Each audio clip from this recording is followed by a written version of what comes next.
বাংলাদেশী নায়িকাদের মধ্যে অন্যতম আলোচিত নাম নাসরিন আক্তার নিপুণ, যিনি নিপুণ নামেই অধিক পরিচিত।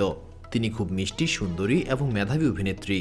৯ জুন ১৯৮৪ সালে জালগাঁও বরুড়া, কুমিল্লায় জন্মগ্রহণ করেন এই অভিনেত্রী। নোয়াখালী গভর্নমেন্ট স্কুল থেকে এসএসসি এবং কুমিল্লা উইমেন্স কলেজ থেকে এইচএসসি পাশ করেন তিনি। এরপর পড়াশোনা করেছেন কম্পিউটার বিজ্ঞানে রাশিয়ার রাজধানী মস্কোতে। কাজ করেছেন যুক্তরাষ্ট্রে ওষুধ প্রস্তুতকারক কোম্পানিতে। ছোটবেলা থেকেই নৃত্যে পারদর্শী ছিলেন নিপুণ। নিপুণ আক্তার একজন বাংলাদেশী চলচ্চিত্র ও টিভি অভিনেত্রী, মডেল এবং উপস্থাপক। ২০০৬ সালে বাংলাদেশে বেড়াতে এসে ঢুকে পড়েন ঢাকার সিনেমা জগতে। নিপুণের প্রথম অভিনীত ছবির নাম রত্নগর্ভা মা, যা আজও মুক্তি পায়নি।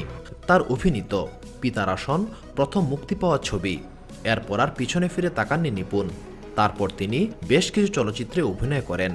সেগুলো হচ্ছে পিতার আসন, সাজঘর, আমার প্রাণের স্বামী, বাবার কসম, মেয়ে অপহরণ, বাবার জন্য যুদ্ধ, বড় ভাই জিন্দাবাদ, পাওয়ার, জমিদার বাড়ির মেয়ে, বড়লোকের 10 দিন, গরিবের একদিন, কোটি টাকার ফকির, চাঁদের মতো বউ, শুভ বিবাহ, রিটার্ন টিকেট, বোনের জন্য যুদ্ধ, আইন বড় না সন্তান বড়, মা বড় না বউ বড়, বাপ বড় না শ্বশুর বড়, অবুঝ বউ, বড়লোকের 10 দিন, গরিবের একদিন, টাইগার নাম্বার 1, 2 পুরুষ, বস নাম্বার 1, আদরের জামাই ইত্যাদি। নিপুণ আক্তার প্রচুর টিভি নাটকেও অভিনয় করেছেন।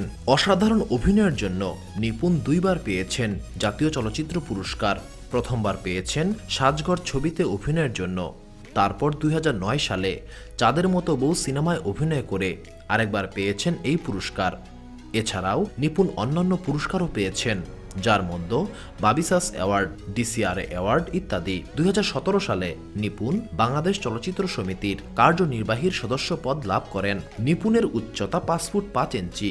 তিনি বর্তমানে বিবাহিত।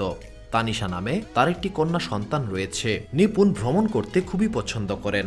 তিনি অবসর সময় কাটান মুভি দেখে এবং গান শুনে। তার পছন্দের রং লাল এবং কালো।